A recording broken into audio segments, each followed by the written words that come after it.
your feet, move your feet. Right there, that was what we want. 1, 2, 3, go.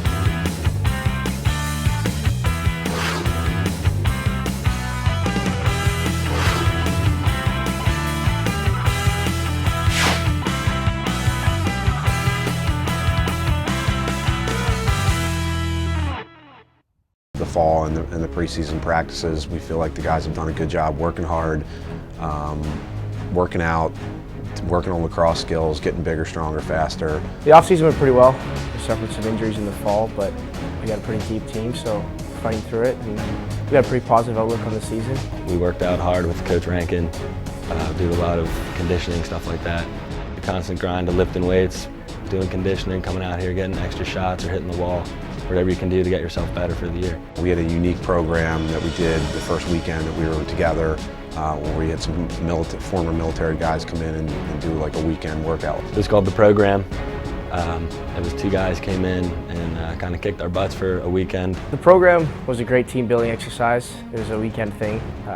Really brought the team together and showed us what hard work was. They did this thing called the House of Pain, and it was like all these stations where guys were doing all these like push-ups, sit-ups, all these like exercises, and the last station was basically like a boxing match with one of the guys. The highlight of the day was one of our kids, Mitch DeSnow, got into the little match with him and like picked the dude up and threw him into the mirror and broke the mirror.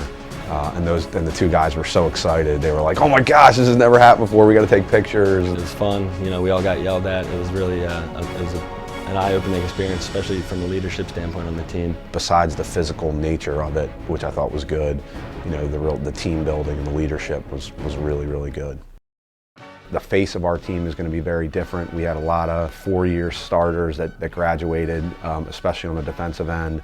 But we lost, you know, key components in a lot of different areas, and you know, there's new guys that have to step up. There's guys that have been here before and kind of understand what the CAA battles and the battles of a Division I lacrosse season are all about. You know, we need guys to step up and be leaders, and kind of show those young guys what it takes. Well, we're a pretty tight group. I don't think the changes will affect us too much. We got good sticks on our team. We move the ball well. We work together well, and I think that the way we play is going to help benefit that. Robert, I mean, he's got 140 points in 3 years or something. I mean, he's a guy that just consistently scores and produces on the offensive end. Sometimes I scratch my head because I'm not even sure how he does it, but he does it, and we're going to count on him to do that this year. To be honest with you, I was surprised that Aaron Prosser wasn't picked as an All-CAA guy. We know he's going to be a consistent guy. We know he's going to be a guy that produces. Ryan Belka is a guy that was, you know, the freshman of the year in the conference last year.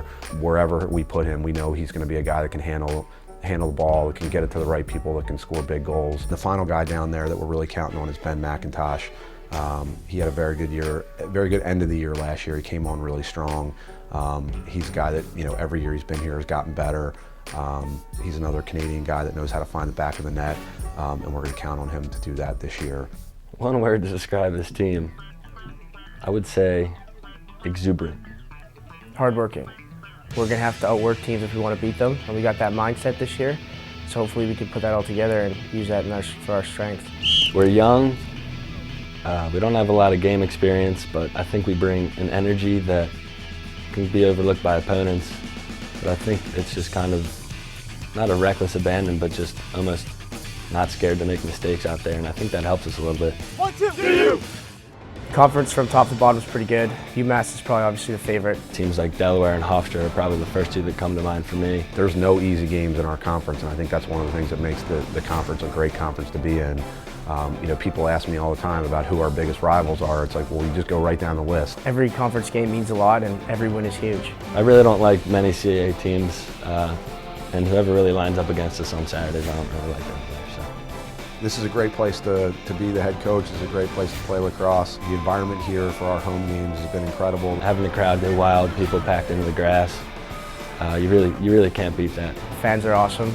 We had a pretty good outing from all the students, and we look forward to playing at home. It's tough to play in West Philly, and we need the fans to get out to continue that, you know, the vibe that we have here at the stadium.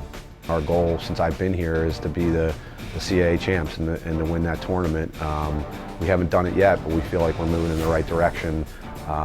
Again, I'm hoping that the guys are here remember what it felt like and remember the sting of being on that field as UMass was handed the trophy and we're sitting there watching them. This year we're back with a vengeance and we want to win. We saw how it felt to lose in the final game and it looked so good for them. So we want to get back there and hopefully have a different mindset this year that winning is everything, and we know we can after last year.